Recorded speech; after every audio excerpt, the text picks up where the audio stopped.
Good morning, everyone out there. I want to thank you this morning for taking the time to be with us as we have another webinar this morning on opioid awareness. And this morning, we're going to be spotlighting a local treatment center. My name is Sean Richmond. As you guys may know, I am the founder of Numa Outreach Ministries. We are a local outreach ministry here in Columbus, Ohio, where we are taking the gospel outside of the four walls of the church. And this is one part of our ministry, which is the educational wing, providing education on different type of topics and issues here locally and globally as well. So this morning we have a really amazing webinar for you. I want you to do one thing if you're out there. Please, will you go ahead and share? We're live on Facebook. Will you share this live stream? There's going to be some information that we're going to be sharing here this morning that could potentially change you or someone in your family or someone that you know's life. And so please like, share, comment this morning. I want to welcome all our attendees. I want to welcome those who will be watching this live, and also those who will watch the recording once this is over here. So welcome all of you.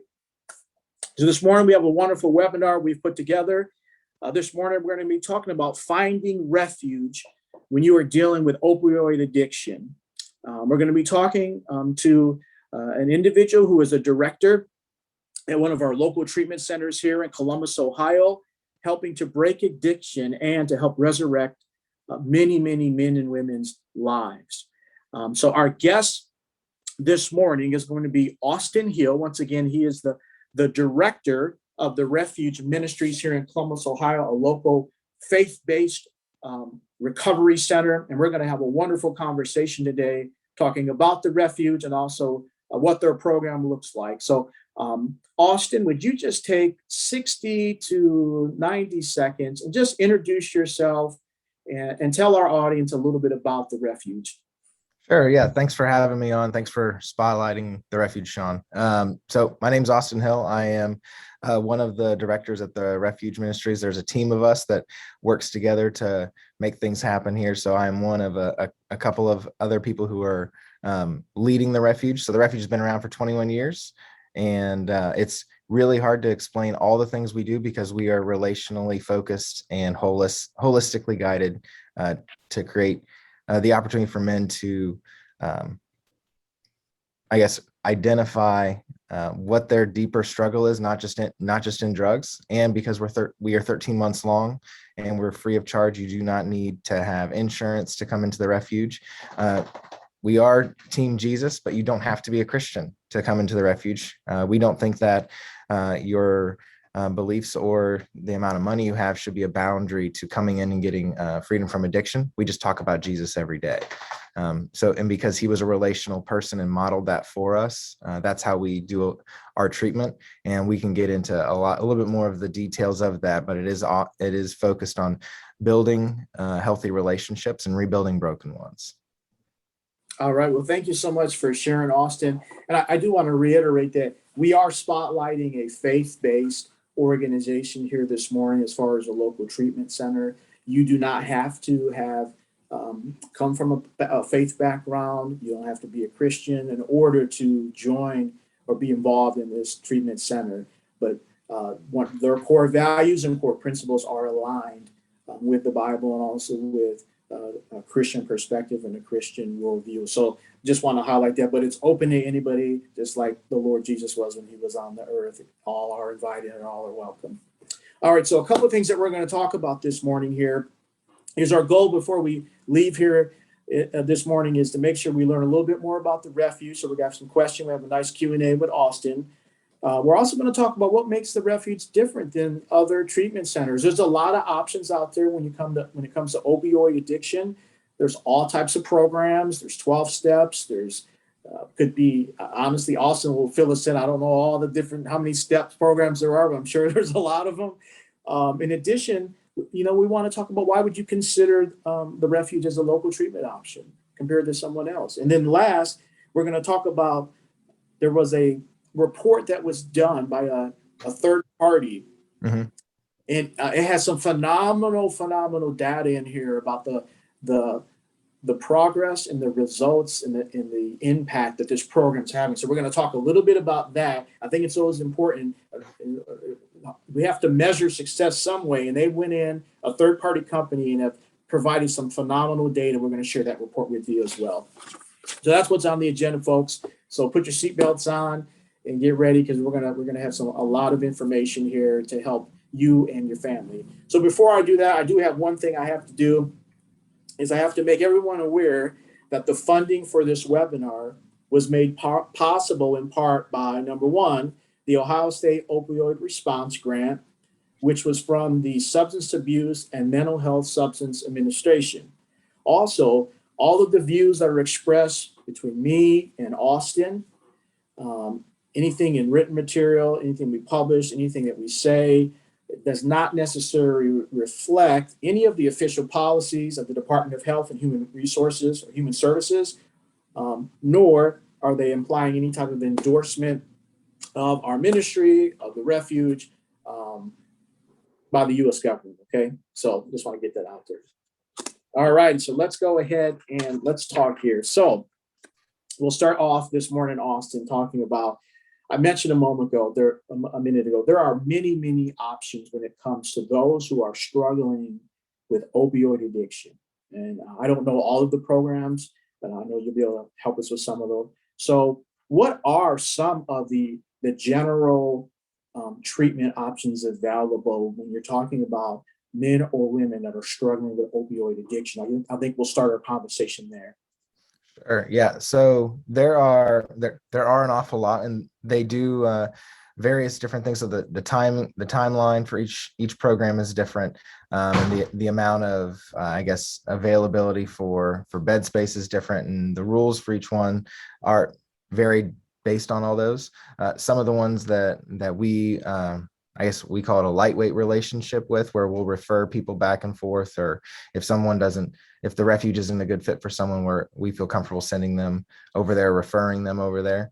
So there's Mary Haven, which is a large one that does a lot of the medically assisted treatment, or MAT treatment. And there's Southeast, that's also over on the west side. There's the detox centers within hospitals. So that's usually a first step for many individuals, is getting detoxed. So you do not have to detox at a hospital with all drugs, but with alcohol and benzos, you need to go to the hospital. So that's usually the first step. Then the next one is the more long-term care. So like I said earlier, Mary Haven and Southeast are some of the well-known ones. There's Lower Lights Ministries on the west side. Youth for Christ is another one.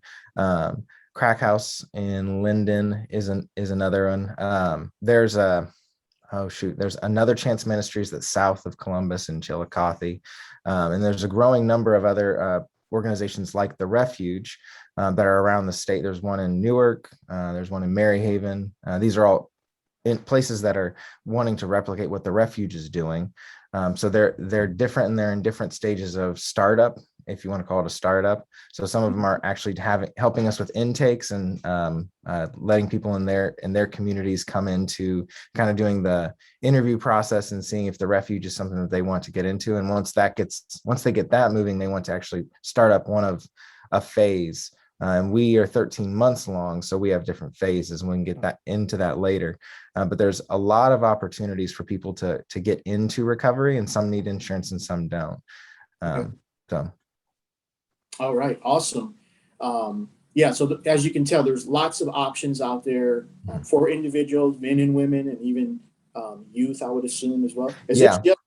I guess that'll lead us into the next question here. So let's talk about.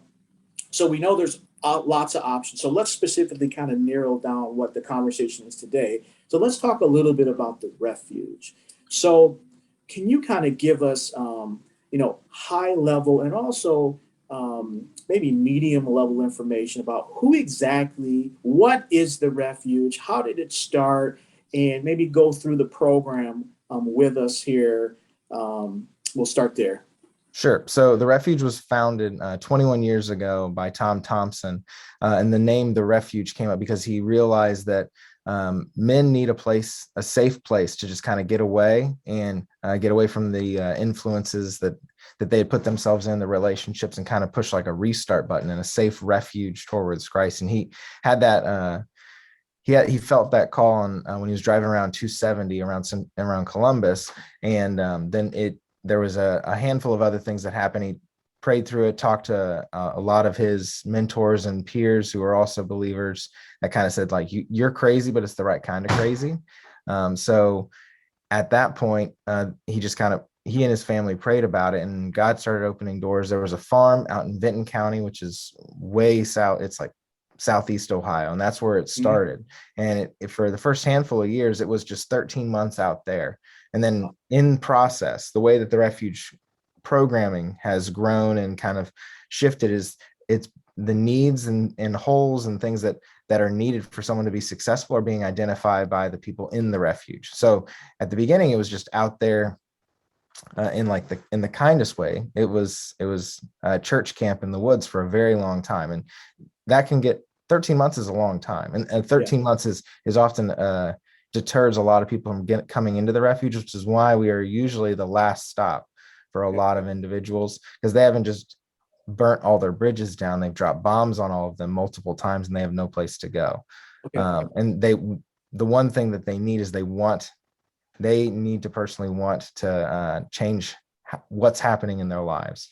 That's why we have an interview process where it's not just somebody can come in and like get dropped off by a loved one or a relative and say he just needs to get himself fixed. Like if he doesn't want it, then it's not gonna work out for him, because it is a personal choice. They need to want to be in here. It's completely voluntary. There's no court order. We do work with courts, but we don't have guys come in lieu of jail. So it's not us or jail. It's a choice that someone can come in. Now there are times where guys have court dates where they could go to jail, but we have built relationships with the court systems and judges who know of us and say, as long as a guy is planning on joining and can prove that he's in the interview process to get into the Refuge, the sentence will change. So I've been at the Refuge for almost 5 years. And when people ask me to explain it, I always say that it's epic and sprawling because we're dealing with the entire person. So I'm going to forget something that we do. But how we started, but now where we're at is we focus our efforts in men in Central Ohio, but they come from everywhere. We do have for the past, I think it was 3 years, we had a women's program, but right now we're in search of leadership for the women's program, because if you don't have leaders, it's really hard to have a working organization. So right now we are focused on men. We do have relationships with 4 or 5 other women's programs in the state that we can help refer women to. So if someone calls in and their loved one who's being trapped by addiction is a woman, we do have places we can refer her to, or options for them also. So it's not, we're not just kind of giving up on that. The Refuge is, we focus, like we said earlier, we are a Jesus focused place, and we focus on how change happens through a relational lens. So it's not, we don't talk about drugs very much. We're not putting guys through like, this is what drugs do to you, this is how it works. Everybody there knows, like, look, I have a drug problem or I have a drinking problem. So let's get what's underneath that.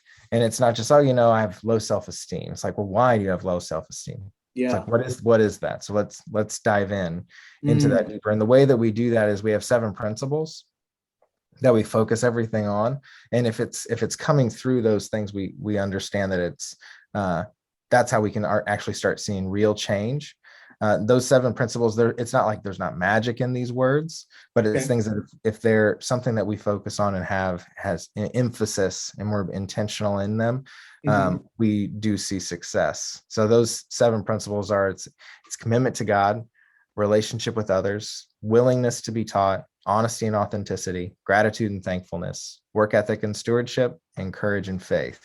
So each of those have something unique in them that we're able to identify, that where is a weak spot in my life or in your life that we can hold each other accountable to. Now, the Refuge, like I said, is 13 months long. And so these principles are being applied in different ways in each of these phases. So our first phase, if you want me to go into the phases, I can now. I'll just keep talking and you Yeah, interrupt because that's there's a perfect. lot to talk about. No, that's perfect because my next question was really kind of walking us through these four phases. So you actually, Sure. so yeah, keep going. Let's talk about these four phases and how they're Sure. aligned, set up, and how they work together in totality. Awesome. Yeah. So they kind of build on each other. The way that we're starting at the building block. If we don't have a good foundation, then what you're going to go to. If you don't, it's kind of like if you don't learn everything you need to in elementary school, middle Right. school is going to be hard, and then high Yes. school will be hard, and college will Yeah. be hard, and life will be hard.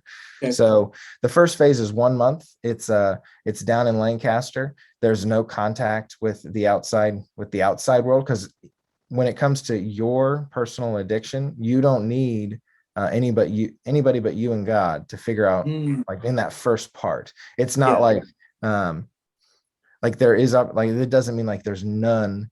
Like if there's someone who needs to go to the hospital, well, we're going to take you to the hospital, but maybe it's not a good time to talk on the phone to your drug dealer about why you're not Right. there, especially because this is, so if the person who's supplying your drugs is a family member, so it's Yes. just like maybe it's not a good time. Let's just put a pause on that communication with the outside and just focus on who you are, because that's Okay. what we need. And guys are running often away from who they think they are Mm, and how they mm, see themselves. So yeah. it's that space and safety that they have with not just themselves. Because if it was just this guy and 5 or 6 or 10 other men, depending on how many guys are in there, just not doing anything, it's just weird guys sitting around and not doing much. But the thing, like, there's like the cliche that men are sitting in a circle talking about their feelings and like, oh, I don't need to do that. And like, well, that's the first step, because if you can't name what's happening in your life or what's driving you, then it's going to own you. And so our Mm, feelings and emotions control, they give good it's good data, but our emotions are terrible direction givers. So yes. it's identifying, it's like, so I feel lonely, I feel sad, I feel hurt, um, I feel ashamed. It's like, so what is that? It's you saying you need something. So what is that something you need? And we won't be able to catch it or take those thoughts captive if we don't know what we're trying to catch. So that's sitting around and discussing like how I feel is good for my soul, but then it's good for everyone else around there to hear that, like, oh, your story is similar to mine. I'm not that alone. And the further and deeper we get in relationship with each other, we see there's these connecting lines or this thread that connects us, where it's just like I feel like I was missing something when I Mhm. was younger, and so I reached out for something else, or I was introduced to something by someone I trusted Mm, that what I gave the wrong amount of trust in, and they okay. were just as broken. And so, or I was hurt by someone, or I hurt someone, and I was trying to numb those feelings with drugs or just avoidance. And so, hurt people. And so, Right. it's identifying that I have hurt someone and someone has hurt me, and those are equally effective in our lives. So that phase one is a lot of that. It's also a lot of just kind of getting guys healthy enough to get back into normal rhythm of life, because it's Mm, not normal to sit around every day, to wake up at the same time, kind of have this regimented, highly structured schedule. That's not normal, but it is for a season to just kind of reset our priorities. So that's first phase. It's the discovery phase. So it's a safe place to discover God, discover how we identify who God is and who God says we are. So that's phase one. It's kind of the focus is the relationship with God. So okay. phase two is the next phase, and it's 4 months long. This is where we see it's based in Lancaster, and then they'll do a week in Lancaster, and then they'll come up to Columbus and work with one of our employer partners and do stuff in the evening at there. So they're just kind of getting slowly back into a rhythm, a work life balance rhythm. So they'll do a Mhm. week in Columbus, week in Lancaster, week in Columbus, week in Lancaster. So they go back and forth for 4 months. We do that because oftentimes, if you're in addiction, you're not kind to your body at all physically. And a lot of guys, if we just say, it's like, all right, you're in here now, so then we're going to start working with an employer, they can't physically do that. Mhm. So this working with employers is important because we're kind of touching on that work ethic and stewardship. So the refuge is a safe place to identify um, if if my identity was in my job and what I do. And as men, a lot of it is like what I do is what makes me a man. That Right. that's Right. not a healthy relationship with work. So if Right. relied and your identity is on work, and you got hurt, and then you couldn't do that job anymore, then and are you no longer a man? So it's Mm. those deeper questions like, so what is this relationship with work? Work is very important, and we need to have a healthy relationship with it. And this is a good Yeah. way to identify it. The other side of it is you never had a job, or you've never been able to keep a job. So this is a safe place to see what a proper and appropriate work ethic is, and that you're being held accountable by other guys who, being a hard worker while you're at work and being focused and present there, being respectful to an employer, or I guess being respectful to a coworker that's not respectful to you. So it's like coming back. At the end of the day, everybody is. A lot of our jobs are very physically demanding. Mhm. Not all of them. We do have different kind of levels of how much physical capacity some of our guys have, but putting them into a place where they're able to see that, like, I went to a job site, I did this work, and now things are better because of the job I did, and I was working with alongside other people who aren't in the program, or who are in the refuge. So it's not this like what's the word? It's not a bubble. We're working to not keep guys in a bubble, but we're wanting to keep them safe as they make these changes. So when everyone comes back at the end of work today, everyone debriefs together. This is in Columbus, and just like, how was your day? It's like, man, this guy really ticked me off today. It's like, but I didn't punch him in the throat. And like, good job. Yeah, that's how we do it. Yeah. Right. So there's growth there. And it's just like, and it's like, man, I really wanted to quit. It's like, I don't want to go back there. This guy Yeah. said this to me. Now I don't want to Mhm. go back. It's like, well, let's talk through that. And how do we appropriately, and as a man who's seeking respect, mutual respect, how do we handle that tomorrow with this guy? And then knowing that you don't need to do that alone, that there's two or three other refuge guys who are going to be on the job site with you, on that work site, working shoulder to shoulder, growing together physically at work, and just relationally and spiritually, depending on God. So that's while they're in Columbus. They also Wow. do volunteer stuff in group group setting, Bible studies, things that are happening in the evening that you would normally do if you had a 9 to 5 job, or a 7 to 3 job.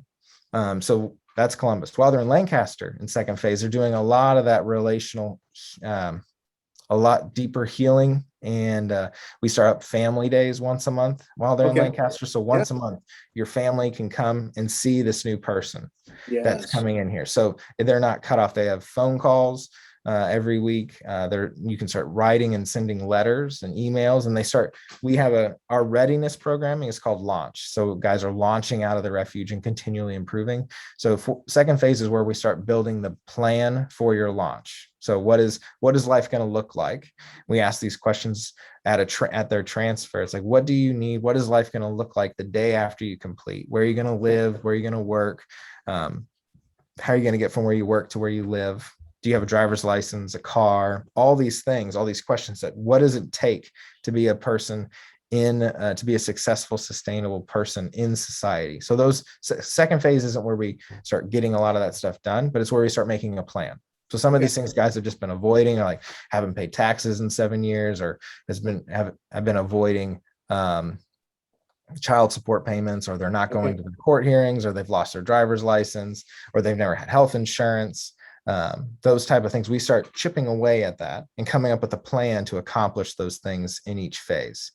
So that's kind of like the task driven things that happen in second phase. The relational things in Lancaster are where a lot of our deep work really happens. So we have a thing called a life map, which is essentially just telling your story. So identifying key scenes in your life and walking through them again. So identifying like whether you're just like, this is where things kind of started going sideways. It's like, well, what Yeah. was happening right then? Where were you? Where were like, so just asking questions is like, what was it like growing up in the morning before school? Like those type of questions, and kind of Right. identifying what those things are. What was it like when you got home from school? Did you go to school? Why not? What was your relationship with your parents? Were they around? Who was that parent figure? How did you relate to them? How did you relate to your siblings? How did you relate to the other kids in your house? And so it's just, and we writing it down with on a piece of paper with a pen or pencil, writing that story out, and then thinking through it and praying through it, and then sharing it. Because the best thing we can do for our own, this isn't just for anyone, and for people in addiction, this is for all of us.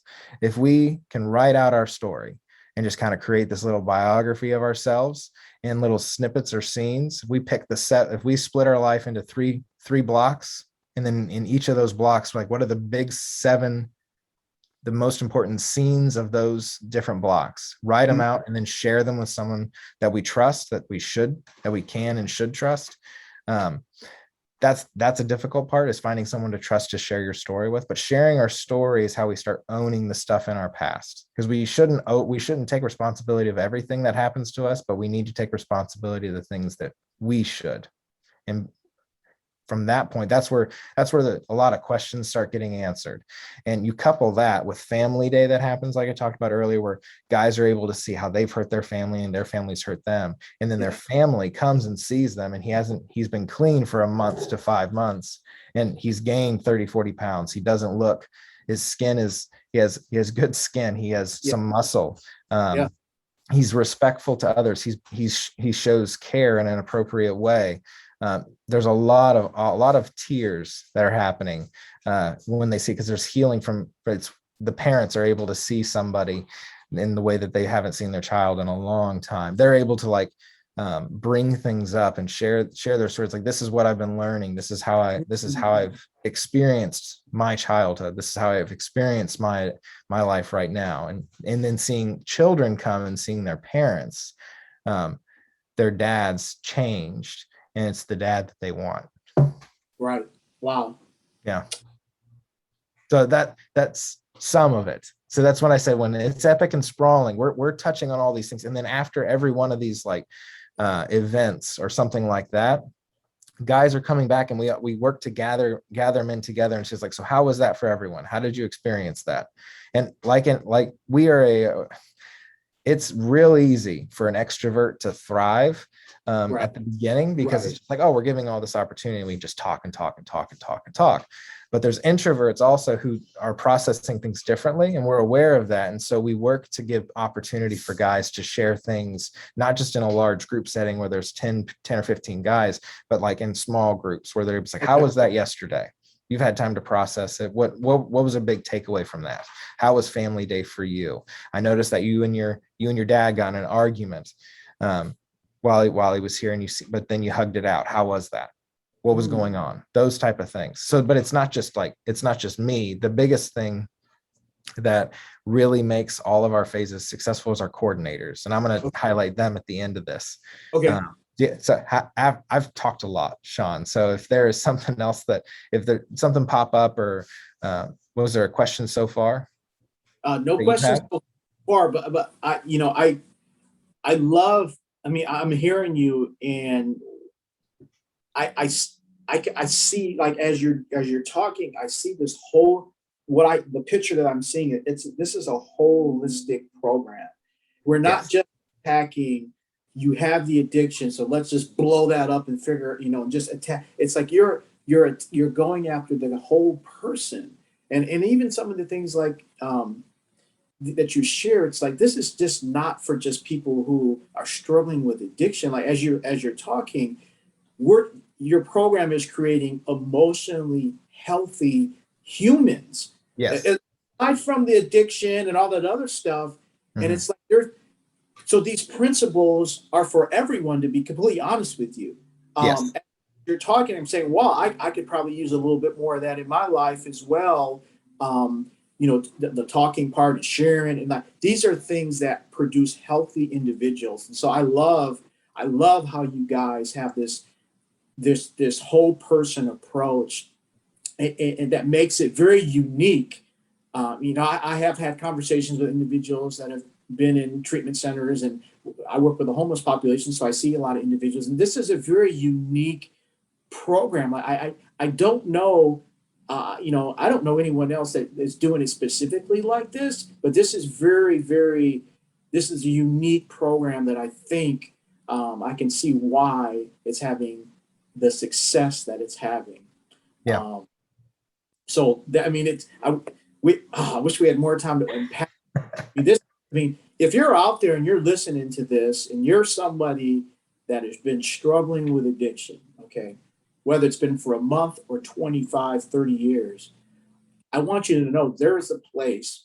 And if you're in Ohio or Central Ohio, then this is an opportunity for you to get involved. If you're outside, of the state. Now, can they come from outside of the state Oh as yeah, well? we have a guy from right now. We have a guy from Texas, a couple from Pennsylvania, handful from West Virginia and Kentucky. I know there's two or three in it from Indiana. Um, Nobody from Michigan right now. We usually have Okay. someone from Michigan. They can Okay. come in too. We've had guys from New York. We've had guys from Washington, a couple from California. So this isn't just for Ohio. Okay. It's anyone can come in. We did actually have someone come in from, oh shoot, from the Middle East. Wow. They were a diplomat's relative, and they heard Really? about it and they flew over. It didn't work out, but they came in and were Okay. in the program for a month or so. Okay. So Wow. there's not the boundaries, our boundaries for who can come in.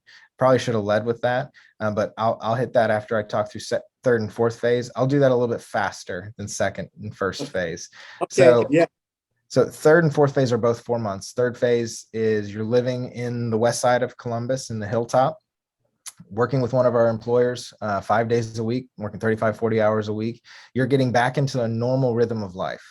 And because of that, there isn't that time, that week off, kind of it's like every week of retreat. So you work for a week, retreat for a week, work for a week, personal retreat for a week. So you're physically and emotionally kind of building up that stamina where you're able to work constantly like we need to. As men, we need to accomplish and complete things.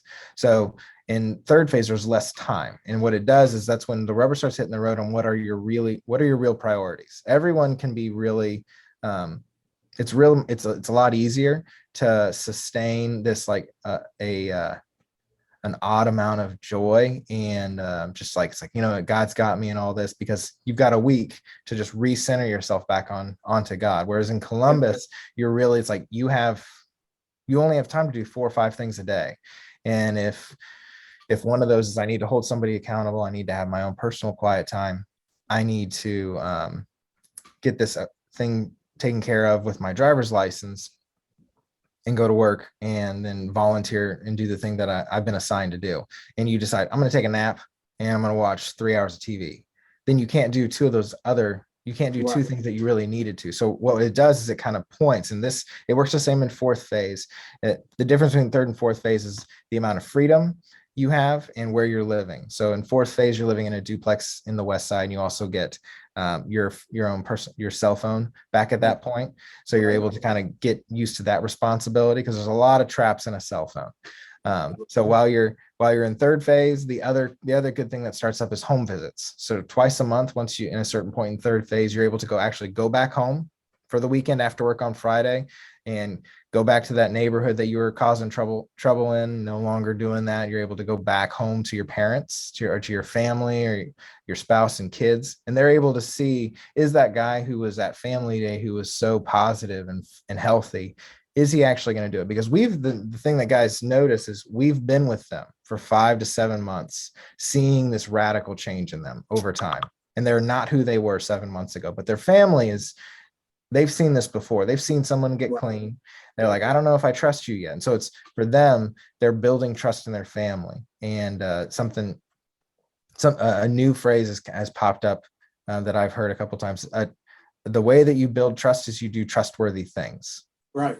So it's Absolutely. you do trustworthy things long enough, and that takes time, because once people, if they've seen this before, they're seeing if it's real. So that takes time also. So helping our guys have patience with their family and realize, like, man, why don't, like, you guys trust me to, like, you give me a credit card, keys to a vehicle, and I go get gas, and then I have responsibility. I'm trusted by other men. I'm helping mentor these people, a couple of guys who are newer to the ministry, and then I go home and they treat me like I'm this 6-year-old, and they're watching me, and they don't give me the keys to the car, and they've like cleaned out all this stuff. It's like, well, yeah, because they're not in the same relationship. So it Right. takes time.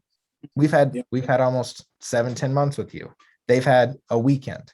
Right. They need that time. They know the guy you were a year ago. They don't know the guy right now. Okay. So that's a big one. The other is accomplishing a lot of the launch stuff. That's where a lot of court things are taken care of, child support. They're also building career plan.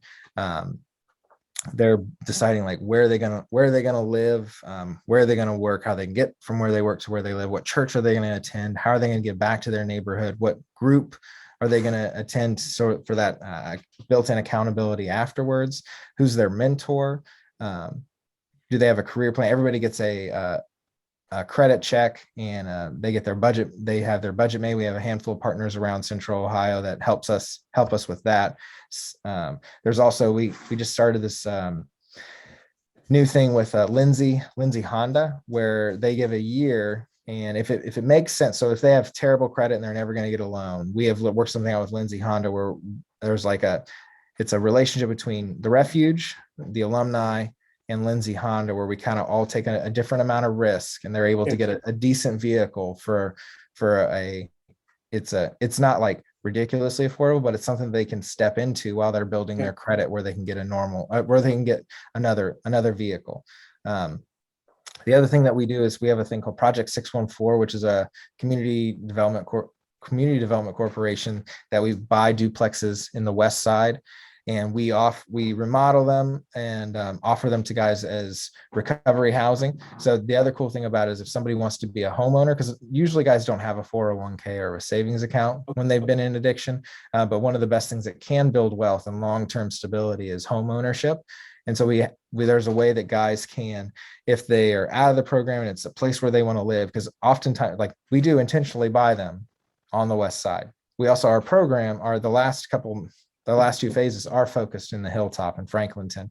And people are like, why in the world would you put those guys there? It's like, because that's where the need is the most. They understand the neighborhood and they understand the issues there much deeper than I do. I walk down the street in the Hilltop and people think it's like, crap, my rent's going to go up now.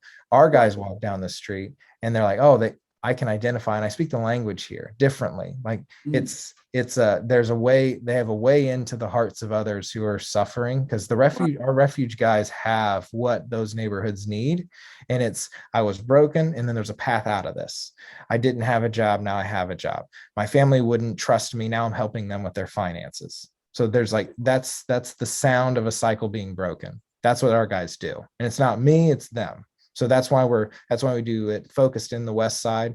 And so Project 614 isn't just like a nice sounding idea. We're actually doing it. And we have 3 duplexes. We're going to add 1 or 2 in the next year. So we're wanting to see this expand specifically on the West Side, where because the Refuge, what we do really well is we get guys healthy and off of drugs, and we get them into jobs. We do that really well. And that's 2 things that the West Side, if you're not familiar with it, it's a rough part. It's a hard living neighborhood in Columbus, but hard living neighborhoods are, I think, the most real places, because people don't have time for fake. There's not wearing masks. They're like, no, this is who I am, take it or leave it. This is hard. And I say hard living because it's hard to live there, but there's strong people there. So we want the West Side to be the best side to get sober and stay sober, and then also find a job and keep a job and build a career. We want that. We want the West Side to be focused around that. That's what our guys do really well. And we just want to take it one block at a time. So I tried to talk to that as quick as I can, but there's a lot behind all of that even still. Wow. I'm telling you, Austin, this is a phenomenal program. I mean, I already knew it was a great program, because a couple years ago, me and my team were going to volunteer. But I'm telling you, Austin, this is exciting. I mean, what you guys do, it's almost like you're remodeling an old 1957 Chevy, and you're putting new parts. You're making it nice on the outside, but I think the most important thing is you're restoring on the inside.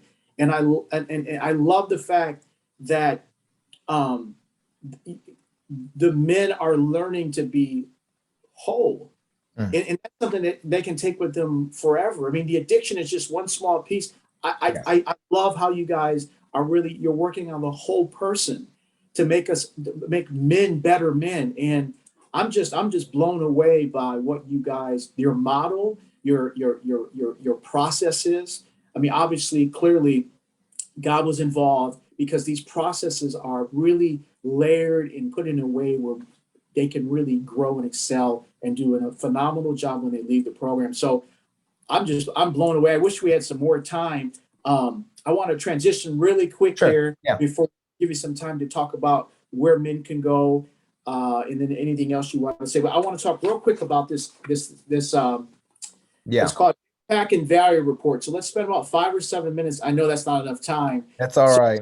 I want to share something with the folks that are listening. So back in February, there was a company called Measure, and Austin, you probably know this better than me, Measurement Resource Company. It was an independent third party, and they came in and essentially did an audit and a review of the refuge. Because here's the thing, people out there, Austin can tell you all about it. We can bring people on and tell you about it.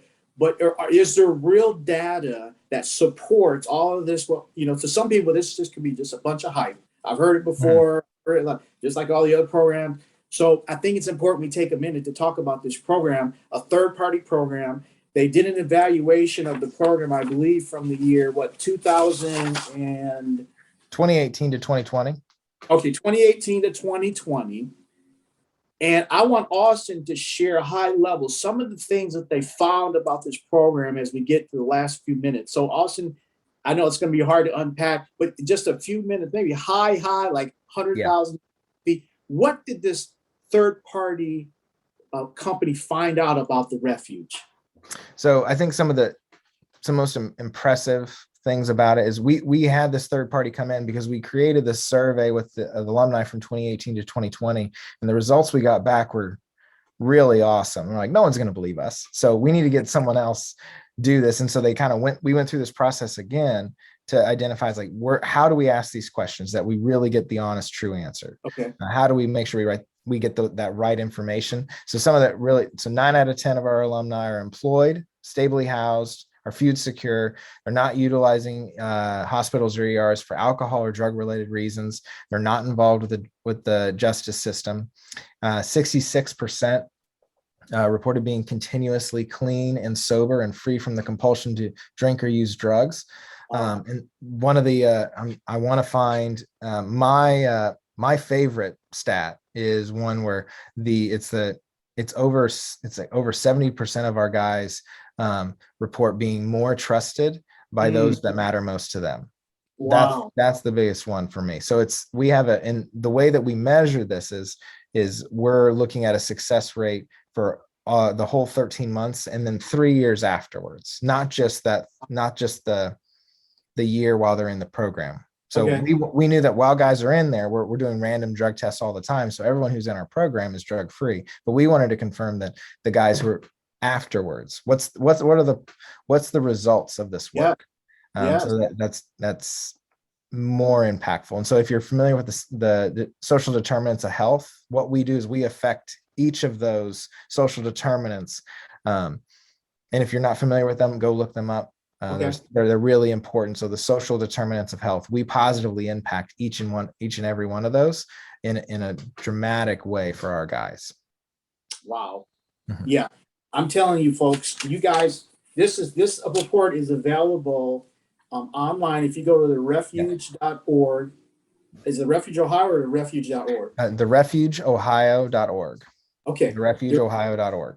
You can pull this report. You can find out for yourself all of the data and the statistics. If you're a numbers guy like myself, the numbers speak for themselves. This program is having an impact. And I want to do one more thing right here before we get to the end of this, because Sure. I'm a numbers guy. So there could be some accountants or some guys like myself that see things through numbers. And so this last thing I'll share is, as you know, drug addiction, alcohol addiction, it costs society through loss of wages, crime, all this other stuff comes. There's a cost to this. And so through this study, they found a $2.6 million societal cost savings just from these 3 years.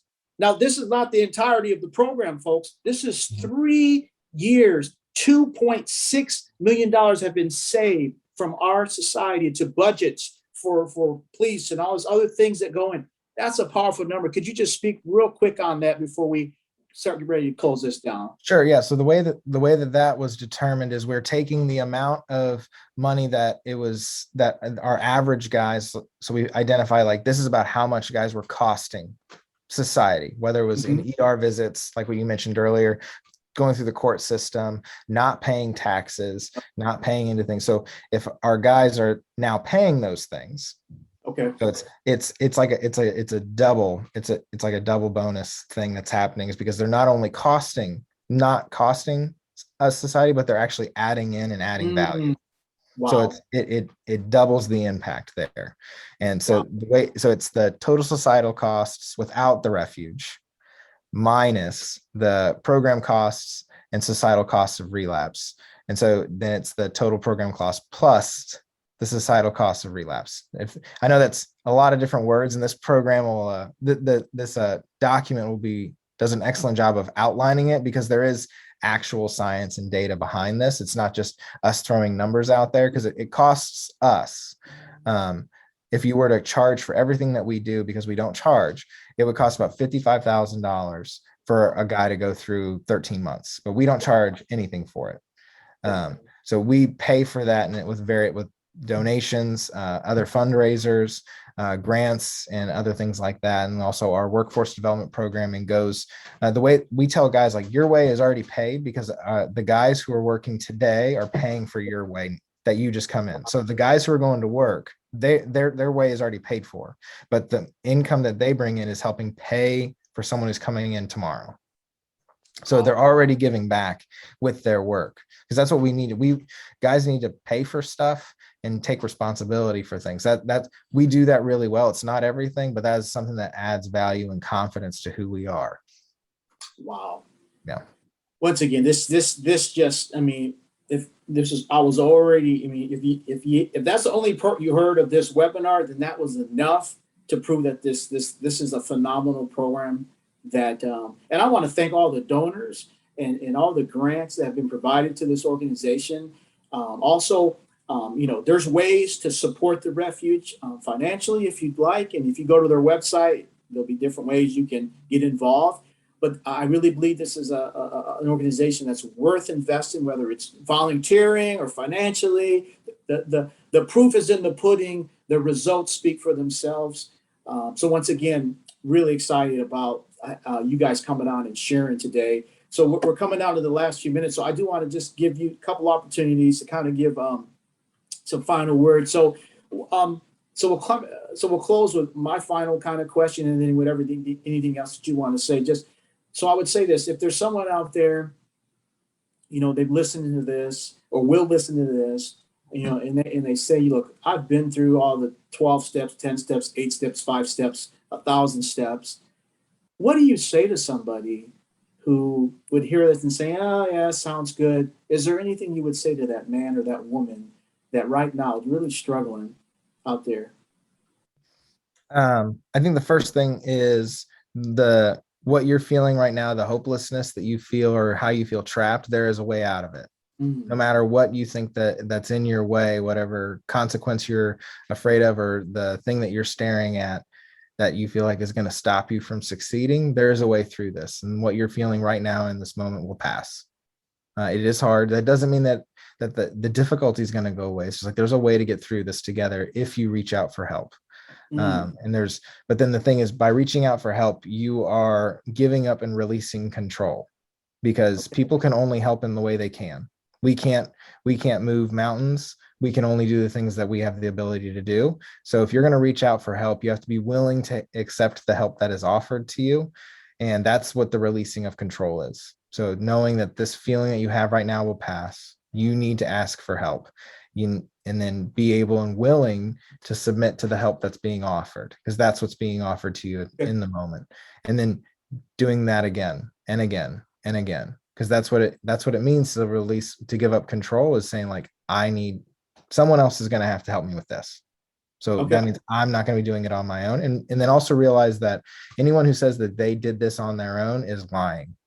Every successful person has a team of people around them that they're on a team also. There's people who are helping everybody who is successful. So if you want to be successful, you can't be a lone wolf. You have to get help. Absolutely. Thank you for sharing that. So I'm gonna one more quick thing.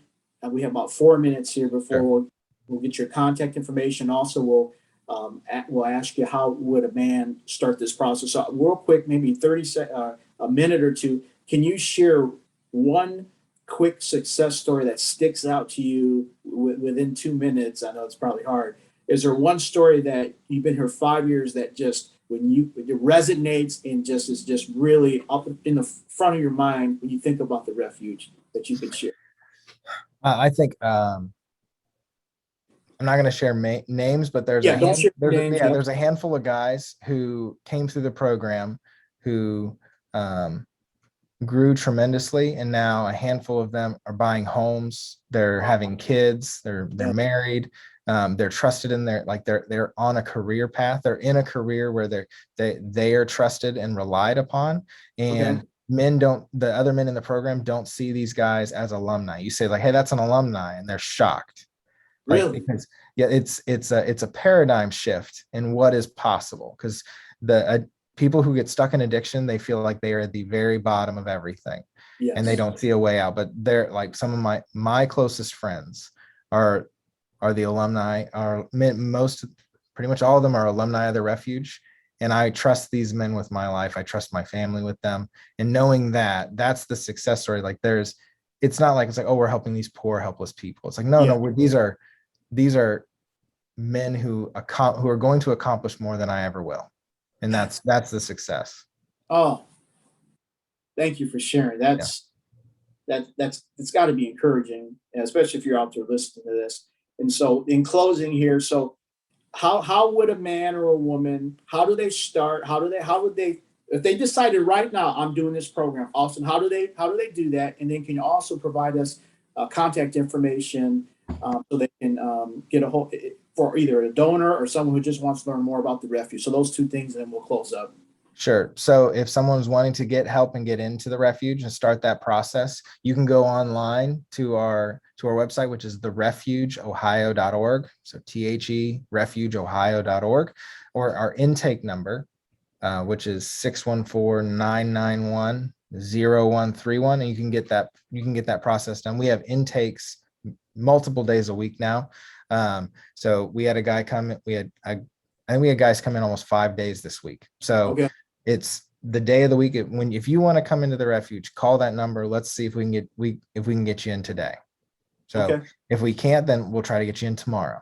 So this Okay. is something we know that time is of the essence. When someone says, I want help, we want to get that done. And the same thing is true for donors. Our website has a lot of information. This report is there, and it'll answer a lot of questions. There's a lot of numbers and charts and graphs. So if you're into finances, you'll love it. If you're into personal, like relational stories and how that happens, that is in here also.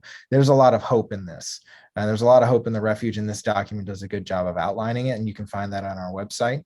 And then that intake number is also our general line. So if someone's interested in volunteering or just getting more information how they can get involved, we have information breakfasts, and there's a calendar that happens.